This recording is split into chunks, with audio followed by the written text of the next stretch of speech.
يا جماعة في انهيار تاريخي حصل ولسه الناس نايمة. بالصلاة على النبي كده أنا جاي أقولك النهاردة إن السعر الفضة واقع على وشه حرفيا. ومش بس كده، في فرصة ممكن تغير حياتك. تشتري دلوقتي ولا تستنى؟ خليك بقى معايا لآخر الفيديو إن في مفاجأة وفي حاجات جميلة جدا هتعرفها وتحليل جامد هتندم لو فوتته. ويلا اعمل لايك للفيديو واشترك بسرعة قبل ما الفضة تطير عليك. صلوا على النبي الأول ويلا نبدأ مع بعض. بص يا سيدي، الموضوع مش هزار. الفضة عملت حركة المفروض تتكتب في كتب التاريخ.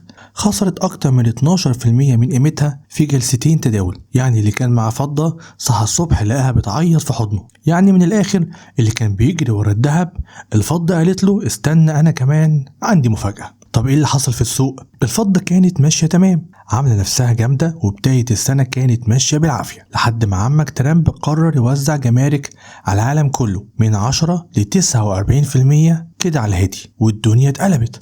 الناس بدأت تقلق، الطلب الصناعي قل، السوق قالك ايه القرف ده، والفضة نزلت لتحت زي ما تكون ثابت فراملها. بس خد عندك المفاجأة، رغم كل ده التحليلات لسه إيجابية. والله يعني زي ما تكون في علاقة توكسيك، بس الناس بتقولك لا هي هتتغير والله. طيب أخبار الأسعار ايه وعاملة ازاي دلوقتي؟ الفضة نزلت ل $29.19 للأونصة، وقفلت الأسبوع عند $29.58. ده أقل سعر من أول السنة. يعني اللي اشترى في السعر العالي بيدور دلوقتي على ريموت يرجعوا للزمن لورا. المكاسب اللي كانت من أول 2025 راحت. الفضة كانت طالعة حوالي 2.4%، بس دلوقتي ولا كأنها كانت فرحانة أصلا. طيب ليه ده حصل؟ الموضوع كله كان بسبب الخوف من الركود العالمي. الناس بدأت تقلق إن في أزمة جاية والطلب الصناعي على الفضة ممكن يقل، خصوصا إن الصناعات اللي بتستخدمها الفضة زي الإلكترونيات والطاقة الشمسية نصها حرفيا قايم على الفضة. تخيل بقى نص الطلب العالمي على الفضة جاي من الصناعة، وترامب قالك هنقفلها ونشرب ميتها. طيب ايه اخبار بقى البنوك والسبايك؟ البنوك خافت، راحت تخزن الفضة في نيويورك كأنهم بيخزنوا رز وقت المجاعة. لكن المعلومة المهمة بقى، الفضة معافى من الجمارك بتاعة ترامب. يعني الناس خايفة من حاجة مش بتحصل أساسا. والله. طيب هل بقى في فرصة استثمار بعد كل الكلام ده؟ خلي بالك، المحللين بيقولوا ان ده وقت الشراء. ليه؟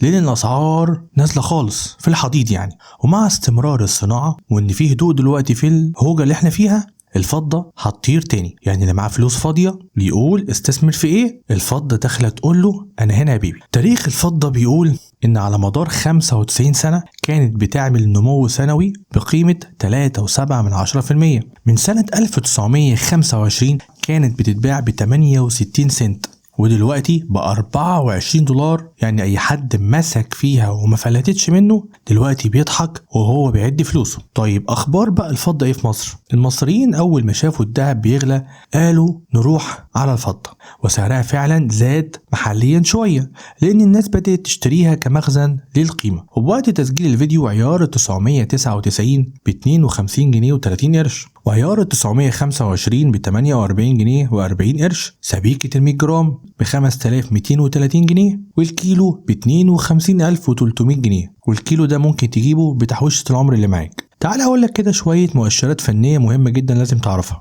الفضة لسه بتحاول تعوض شوية من خسارتها. المؤشرات بتقول ان في اشارات ايجابية، والدعم ثابت عند سعر $28.75. والناس بتقول ممكن نشوف ارتداد قريب. يعني ممكن الفضة تبص لك كده وتقول لك انا لسه بخير يا باشا، لسه فيا شوية حياة. الخلاصة بقى، تشتري دلوقتي ولا تستنى؟ بصراحة لو انت مستثمر وبتفكر بتفكير طويل المدى دي ممكن تبقى احلى فرصة، بس ما تنساش القرار في ايدك. انا مش مرشد استثماري، انا بس صديقك اللي بيحب الفضة اكتر من الذهب. لو وصلت للاخر انت كده جامد فعلا، وعشان كده عاوزك تشوف اخر فيديو ليا على القناة، هتلاقيه ظاهر دلوقتي قدامك على الشاشة. في برضو تحليل جميل جدا لازم تتفرج عليه. اعمل بقى شير وقول رأيك في الكومنتات، واعمل بقى لايك، وان شاء الله نتقابل لو انت الفيديو اللي جاي. يلا سلام.